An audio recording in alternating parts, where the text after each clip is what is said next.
Regardless of who I meet on the solo trip, I know I'm going to have a good time because I'm there and I'm a good time. And so I'm going to tell you how to actually have fun on your solo trips. Now you might be asking, oh, who am I? What do I know about solo trips? Don't worry. Let me bring my credentials. I've been on around 11 solo trips. I think it's 11. Let me count.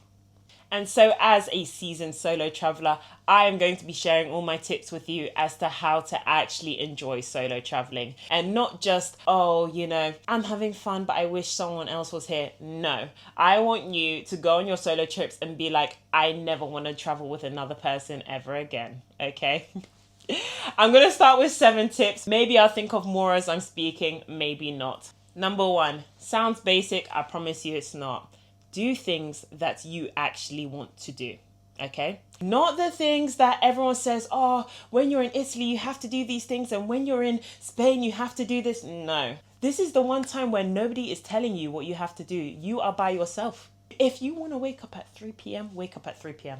If you want to go running with balloons, go running with balloons. This is the one time where you don't have to think about, oh, but maybe this person doesn't want to go running with balloons. As long as you want to go running with balloons, you go running with balloons. Okay? Do things that you actually want to do. Number 2, location, location, location. Guys.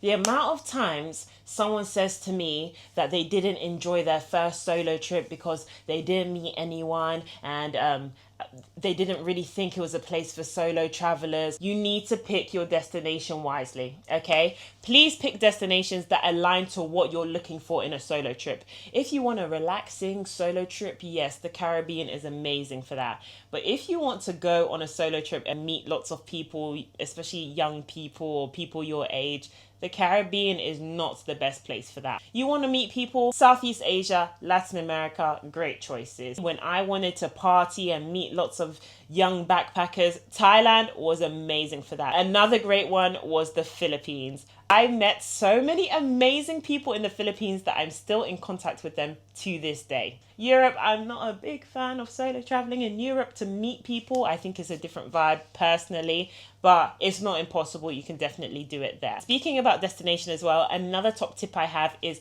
pick a place that you've always wanted to go to. I am yet to meet a person that visits a place that they've always wanted to go to and says they were bored. How can you be bored in a place that you've always wanted to visit? It's impossible. I'm sorry. I had always wanted to visit Hong Kong. And so in 2025, I finally said, I'm going to Hong Kong. And when I was there, I did not meet a single person. Not one. But guess what? I didn't care. I was in a city that I had wanted to visit for such a long time. I didn't need anyone to speak to me. I didn't. I had so much I wanted to do and so much I wanted to eat. I was not there to make friends, okay?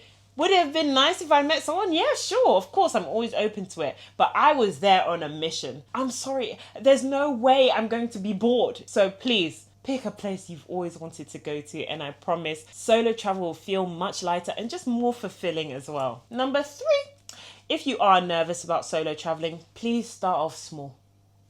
Nobody is asking you to do a 1-month backpacking trip in the Amazon rainforest. Nobody's asking you to do that. Start with solo restaurants, okay? Go to a restaurant that you've always wanted to go to, you know, maybe get dressed up, make it a thing. And you'll see that it's actually not that scary and not that daunting.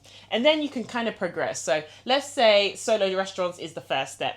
Then you can move on to day trips within your country. I'm in London. Maybe this weekend I'm going to do a 1 night, maybe a 2-night stay in Manchester. Okay. You're in the same country. You know how it works. You're still within your comfort zone. Then if you're feeling good, you can move cross country. You know, you don't have to go far. I could go to Spain. I can go to France, you know. Cheeky 1-hour flight, not difficult. If worse came to worse, I could book a flight back. It's not like I'm going to South Africa where I would be trapped there because I can't afford to change my flight back.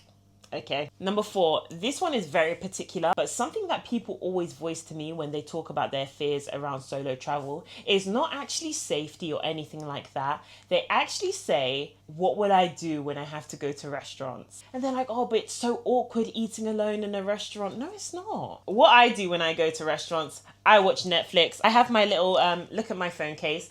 This is a stand and it kind of just props up. And so I watch my Netflix, I'm eating my food. Honestly, I'm having the time of my life. I also know people that read books whilst they're eating their dinner. It's just a bit difficult because I'm holding the book and I'm trying to eat. The logistics is not logisticking personally. But also, guys, you don't actually have to do anything whilst you're eating. You don't have to always be entertained. You don't always have to be mentally stimulated or doing things or just watching things. You can just be. But we've definitely lost the art of being bored. I think it's really good for us, but that's a topic for another day. Number 5, have a non-negotiable. Something that you're really looking forward to, that you, no matter what, you will do this thing. Okay? This is important to me because it kind of keeps the days going, especially on my longer solo trips. I'm just looking forward to that day.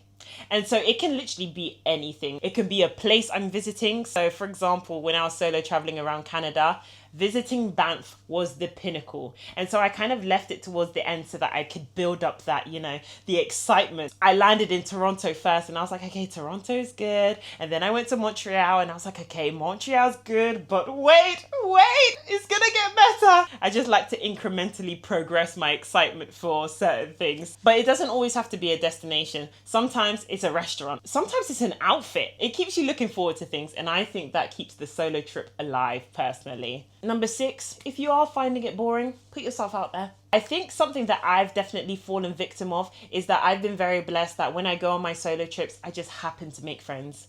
I've not had to put any effort into it. It just happens. One of my favorite people that I've met was in the Philippines, and we just happened to meet because it started to wrench or raining, and I went to go and seek shelter under this shop, and she did the same thing. And so we were standing under there for a good half an hour until the rain stopped, and we just started talking. Obviously, I couldn't predict that was going to happen. I wasn't even planning to make a friend, and now this is one of my favorite people that I've met solo traveling. But I will say, last year I went to Indonesia, and that was the first time I really had to put in work.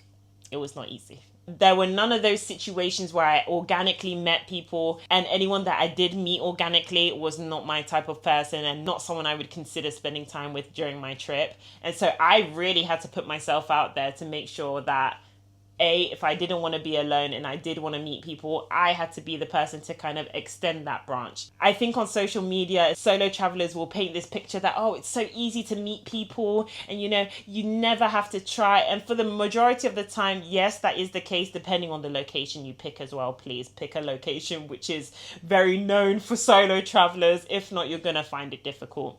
But also there is that element of sometimes you won't meet that many people. And if that is what you want to do on a solo trip and you are finding it boring, please just get used to having to extend yourself a little bit. At the end of the day, solo travel is about getting out of your comfort zone. So please bear that in mind. And finally, at number 7, have a plan or don't have a plan. It's completely up to you. Me personally, I love an itinerary. I think it really helps to plan my days. But sometimes when I speak to people that do their first solo trip and complain that they were bored, I ask like, oh, what did you plan for the trip? And they say like, oh, nothing. I was just going to wake up and like, of course you're going to be bored.